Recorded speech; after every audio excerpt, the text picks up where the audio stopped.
Adaladala ny fity tsy mifidy izay antefaly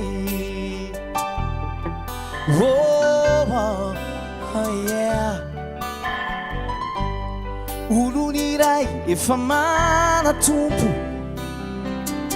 no nambabo ny foko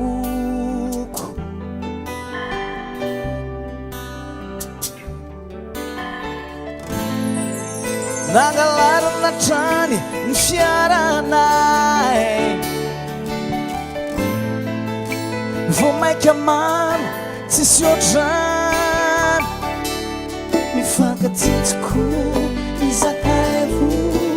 arana vao maika mivaivay ny fitiavanay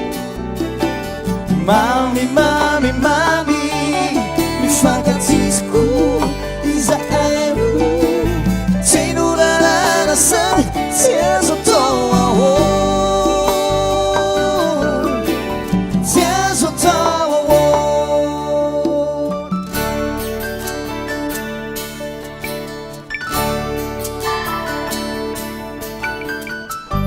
mifankazo ampotoko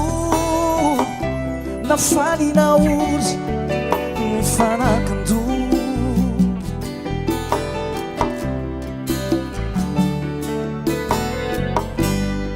tsy fanary sanatry fizany toko angamba no tena fity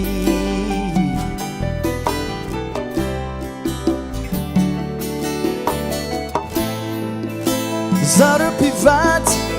aradalana zay mifatotady tena igagana mifankatitsiko izakaivo rana vao maika mivaivay fitiavanay mami mami mami mifankatitsiko izakaivo tsinonarana sady tsy azo atao tsy azo atao nangalarana trany ny fiaranay vao maika mano tsisy oatrany mifankatsitsiko